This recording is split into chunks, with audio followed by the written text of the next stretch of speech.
নমস্কার বন্ধুরা, ত্রিহান্স ব্লগে আপনাদের সকলকে স্বাগত জানাই। আর সকলকে জানাই ইংরেজি নতুন বছরের অনেক অনেক শুভেচ্ছা। আর সকলে খুব ভালো থাকবেন।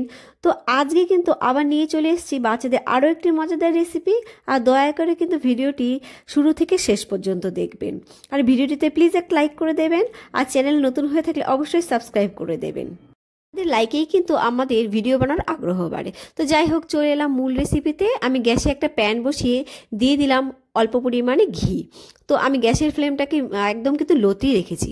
তো ঘিটা আমার এখানে গলে গেছে। এখানে আমি দিয়ে দিচ্ছি আমার বাচ্চার চাহিদা অনুযায়ী সুজি। আমি কিন্তু এখানে বাজারের কেনা সুজি ব্যবহার করেছি। আমি তাই কিন্তু এই সুজিটাকে খানিকক্ষণের জন্য ভেজে নেব, যতক্ষণ পর্যন্ত না সুজিটা একটু ব্রাউন কালার আসে। আর আপনাদের বাচ্চারা কেনা সুজি অথবা ঘরের তৈরি চালের সুজি, যে সুজিটাই খায় আপনারা সেই সুজিটাই খাওয়াতে পারেন। তবে কিন্তু চালের সুজিটাকে কিন্তু কখনোই ভাজবেন না, এমনি ঘিয়ের সঙ্গে মিশিয়ে নিতে পারেন।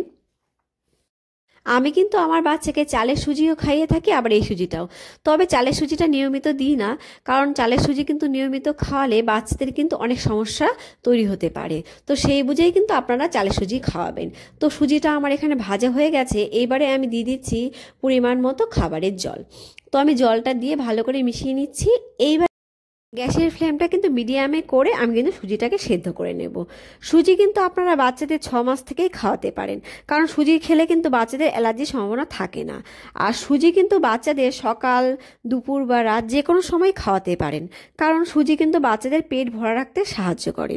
তবে 8 মাসের আগে কিন্তু সুজি খাওয়ালে সুজিটা কিন্তু ঘি বা তেল বা বাটার কিছুতেই কিন্তু ভাজবেন না, শুধুমাত্র শুকনো কিন্তু ভেজে নেবেন।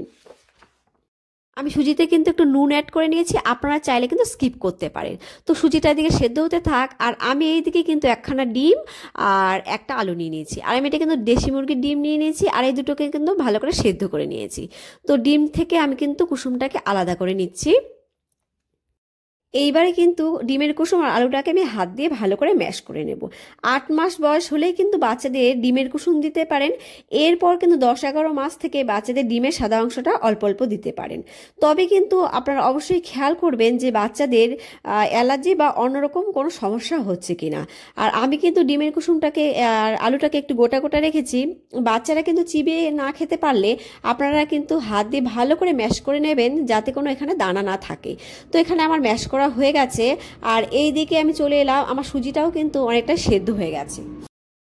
এবারে কিন্তু আমি সেই ম্যাশ করা ডিম আর আলুটা সুজির মধ্যে মিশিয়ে আমি কিন্তু খানিকক্ষণের জন্য ফুটিয়ে নেব।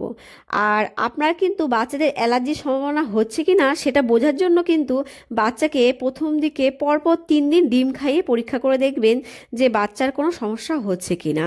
আর সমস্যা হলে কিন্তু অবশ্যই কিন্তু ডিমটা স্কিপ করে যাবেন। তো এখানে কিন্তু আমি ম্যাশ করা আলু আর ডিমটা দিয়ে দিচ্ছি, দিয়ে আরও কিন্তু 5 মিনিটের মতো ফুটিয়ে নেব। আর আপনারা চাইলে কিন্তু এই পর্যায়ে বাদাম গুঁড়োও অ্যাড করতে পারেন, তাহলে কিন্তু খাবারটা আরও বেশি হেলদি হয়ে যাবে। ডিমের পুষ্টিগুণ সম্পর্কে কিন্তু আমরা কম বেশি সকলেই জানি, তবে আলুর পুষ্টিগুণ সম্পর্কে কিন্তু অনেকেই আমরা জানি না। তবে কিন্তু আলুতে রয়েছে প্রচুর পুষ্টিগুণ। আলু কিন্তু শক্তিতে ভরপুর একটা খাবার, আর একটা মাঝারি আলুতে কিন্তু 35 ক্যালোরি শক্তি পাওয়া যায়। এছাড়া কিন্তু আলুতে রয়েছে ভিটামিন সি, রয়েছে vitamin A, folate, iron, calcium, potassium, রয়েছে ম্যাগনেসিয়াম ও ফসফরাস। আলুতে কিন্তু প্রচুর ক্ষারীয় শর্করা থাকে, যা কিন্তু শরীরে অ্যাসিডের মাত্রা কমিয়ে রাখে, যার ফলে কিন্তু বাচ্চাদের অ্যাসিডিটিও দূর করতে সাহায্য করে। আলুতে রয়েছে অ্যান্টিঅক্সিডেন্ট, যা কিন্তু বাচ্চাদের সংক্রমণের হাত থেকেও রক্ষা করে। এছাড়া কিন্তু আলু বাচ্চাদের ত্বক ভালো রাখতেও সাহায্য করবে। তো খাবারটা আমার রেডি হয়ে গেছে, এবারে আমি ঢেলে নিচ্ছি। তো আপনাদের বাচ্চারা যেমন ঘন বা পাতলা খেতে পছন্দ করে, আপনারা কিন্তু সেই বুঝিয়ে নামাবেন। তো আমার বাচ্চা এরম খেতে পছন্দ করে, তাই কিন্তু আমি এমনভাবেই নামালাম। আর আলুতে কিন্তু কার্বোহাইড্রেট থাকাতে বাচ্চাদের বৃদ্ধি ও বিকাশেও কিন্তু আলু সাহায্য করে। আর এই খাবারটা কিন্তু আপনারা বাচ্চাকে সকাল অথবা দুপুরে দিতে পারেন। আর রেসিপিটা কেমন লাগলো জানাবেন। আর আজকের ভিডিও কিন্তু আমার এই পর্যন্তই। Thank you for watching my video.